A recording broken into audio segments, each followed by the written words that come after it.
Mga boss, may pahayag ang pambansang tsikadora ng Pilipinas. Wala na pong ibang mag-ahon sa palubog na Pilipinas kundi ang pamilyang Marcos lang. Napakalayo ng mga Duterte sa mga magandang nagawa ng Pangulo. Ay, nako, huwag mo na bilogin ang ulo ng mamamayang Pilipino.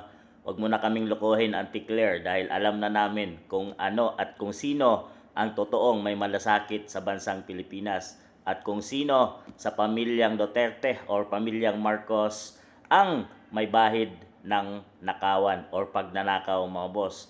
At kung sino ang may totoong puso at kayang panindigan, ipaglaban at kayang isipin kung hindi lang ang pansarili kundi ang mamamayang Pilipino. Yan ang pamilyang Duterte.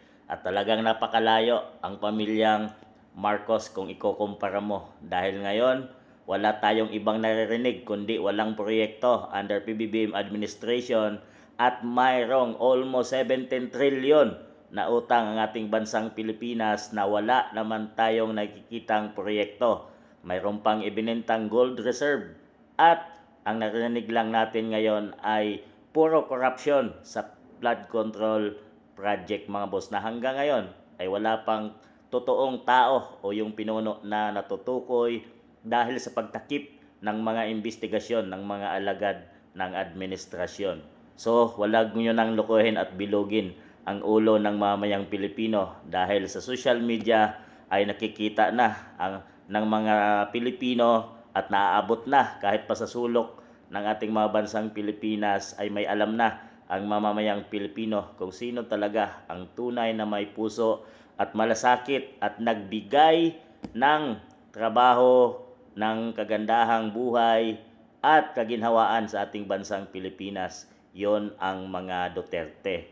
Hindi lang sa Davao, mga boss, dahil siya yung taga-Davaoenyo ay magkakapagsabi na sila ay nasa magandang kalagayan ngayon at maasenso yung kanilang bansa. Nung hawakan naman ni FPRRD ang buong Pilipinas, nung siya ay naging Pangulo ng ating bansa, ay marami siyang ginawa na hanggang ngayon ay maalala ng mamamayang Pilipino. Hindi katulad ni PBBM na kung matapos na yung kanyang term sa 2028, ang maalala lang ng mamamayang Pilipino ay ang walang katapusang korupsyon na ginagawa ng PBBM administration na hindi mapigil-pigil at tuloy-tuloy din ang paglobo ng utang ng ating bansang Pilipinas na sa ganong kalaking utang ay wala tayong nakikitang proyekto. Ang legacy ni PBBM ay targetin ang mga Duterte.